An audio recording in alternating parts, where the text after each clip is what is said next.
உத்தரப்பிரதேசத்தில் மகா பஞ்சாயத்து சபையை கூட்ட திரண்ட பாரதிய ஜனதா எம்பிக்கள் 3 பேரை போலீசார் கைது செய்ததால் கலவரம் மூளும் அபாயம் ஏற்பட்டுள்ளது.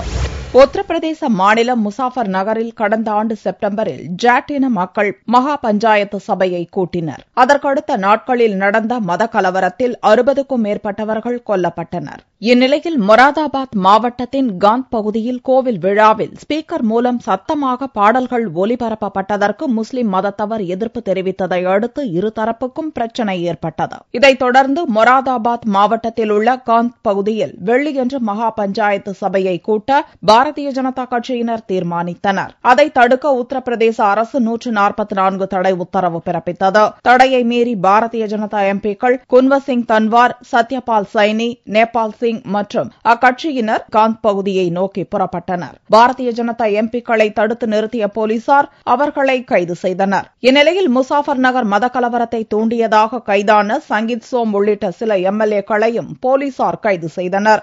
எம்பிக்கள் மற்றும் எம்எல்ஏக்கள் கைது செய்யப்பட்டதால் ஆத்திரமடைந்த பாரதிய ஜனதா தொண்டர்கள் ரயில் மறியலில் ஈடுபட முயன்றனர். போலீசார் மீது கல்வீசி தாக்குதலிலும் ஈடுபட்டனர். சம்பவ இடத்துக்கு விரைந்த கலெக்டருக்கும் கல்வீச்சில் காயம் ஏற்பட்டது. இதனால் மொராதாபாத்தில் கலவரம் மூளும் அபாயம் ஏற்பட்டுள்ளதால் ஏராளமான போலீசார் குவிக்கப்பட்டுள்ளனர்.